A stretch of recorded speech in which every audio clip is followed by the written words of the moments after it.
2 goals after 84 minutes, 2 more in stoppage time, and a center back who turned a funeral march into a lifeline at 90+6. Tottenham 2, Manchester United 2, wild, breathless, and more revealing than the score suggests. What actually happened? Why did it happen? And why does this point matter more than it looks on the Premier League table?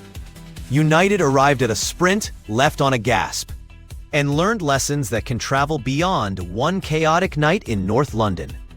United hit the capital on a 6-game league unbeaten run and doubled down on the 3-4-2-1 that has given them structure. Bryan Mbeumo led the line with Amad and Matheus Cunha floating in the half spaces. Across the midfield band, Mazraoui balanced the right, Casemiro anchored, Bruno Fernandes linked the thirds, and Patrick Dorgu stayed available on the left as an early outlet. The back three, Ligt, Maguire, Shaw, offered aerial security and angles for build-out. An academy heartbeat sat on the bench in 18-year-old Jack Fletcher, a reminder that the staff are unafraid to trust youth on nights that vibrate. The plan was clear. Compress the center without the ball, progress quickly into the channels with it, and make Spurs defend early crosses before their line could settle. The tone was set inside 60 seconds when Sene Lammens' heavy touch conceded a corner and a collective intake of breath. It didn't cost. Spurs targeted the channels immediately, baiting Maguire into wide coverage and trying to force Shaw into emergency body positions. The first big flash came at 16 minutes. Brennan Johnson hung a perfect ball behind the last line. Richarlison hit the spot, not the ball. That single miss spoke volumes about Tottenham's route to goal. Overloads on their right and blindside darts into the 6-yard strip, and about how thin the margins would be. United answered with intent at 22 minutes. Cunha's strike deflected wide, and moments later, hands flew for a penalty on a Richarlison handball shout. No call. Control on. The ball belonged to Spurs.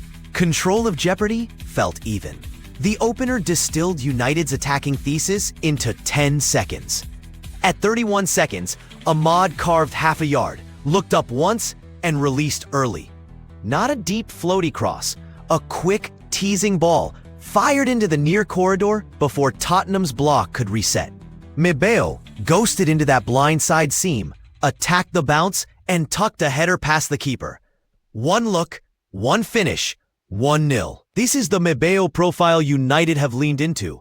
Movement over volume, efficiency over repetition. Instead of asking him to duel center backs for 90, they feed him decisive windows and count the arrivals, not the touches. From there, the first half was less about artistry and more about trap geometry. Out of possession, United's first line veered Spurs away from the pivot, funneling play into fullbacks who were immediately pressed from the inside shoulder. Casemiro sat a step behind Bruno, patrolling the lane between Maguire and Shaw, and the wingbacks narrowed at the last moment to block passes into the half spaces. With the ball, Shaw occasionally stepped into midfield to create a temporary back-two shape, which helped the double tens, Amad and Cunha, rotate without clogging the same lane. It wasn't domination. It was rational control. Fewer touches, fewer risks, more clarity about where the next duel would be. Halftime told a simple story. Spurs owned territory without incision. United owned the scoreboard with a single piece of timing. The message inside the United dressing room would have been 3 lines long. Brave first pass, compact wing-back distances, and 0 mistakes through the center. Win the first 5 minutes of the half, then breathe. The second half refused to cooperate. Tottenham's first on-target threat came at 54 feet when Christian Romero nicked a near-post touch that Lammens blocked with a firm right leg. Less than 2 minutes later, Joao Palhinha's volley tore through bodies and forced the Belgian low. Again, in 5 minutes, Lammens flipped his narrative from jittery to essential. And then the red flag. At 62 minutes, Bruno took a risk through the middle, lost the ball, and Johnson streaked in behind to score, only for the offside to rescue United. The warning was neon. Play into pressure, and the dam breaks. From the hour, the match became a referendum on United's left side. Keep Deleu's discipline, and you lower transition risk, but cap your width. Release Dorgu for overlaps, and you create threat while opening the far post lane on the switch. Amorim's staff kept toggling the slider.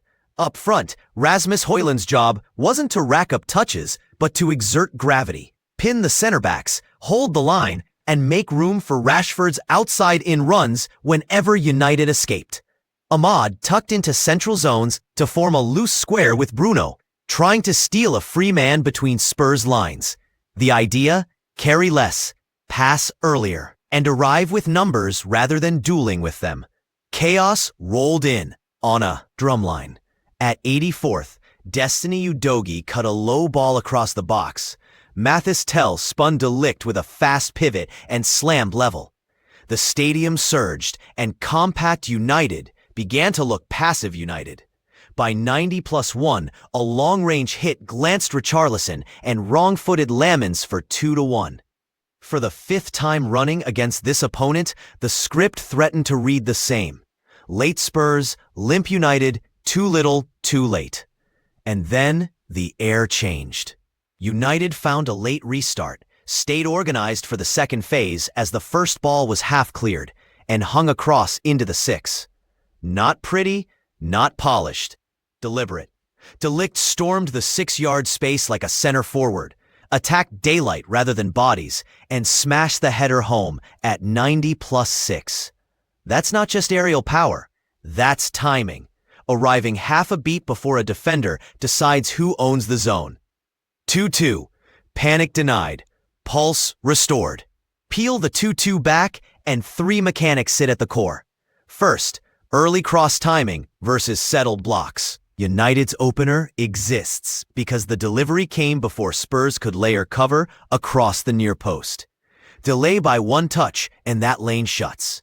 Second phase restarts. The equalizer is a coaching point about shape after the first contact. Many teams rehearse the delivery. The best rehearse the recycle. Third, game state control.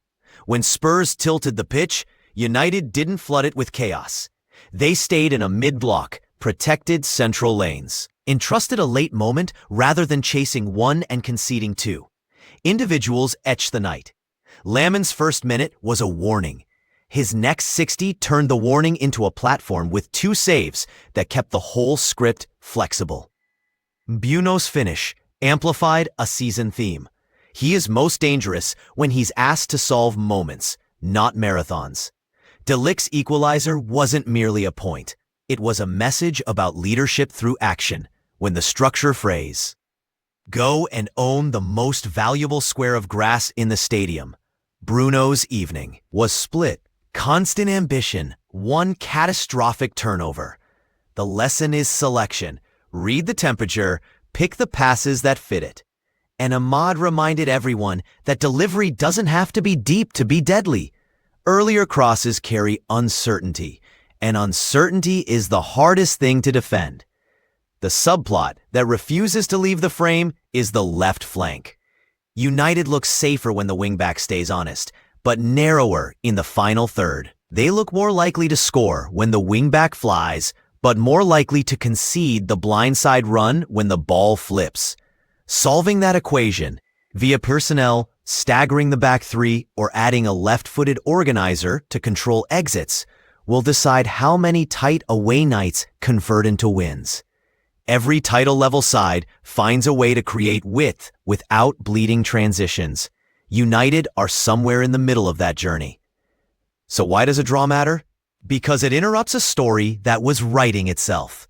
Because it stretches the league run to 7 without a loss in a stretch that has hardened United's belief in a shape and a method.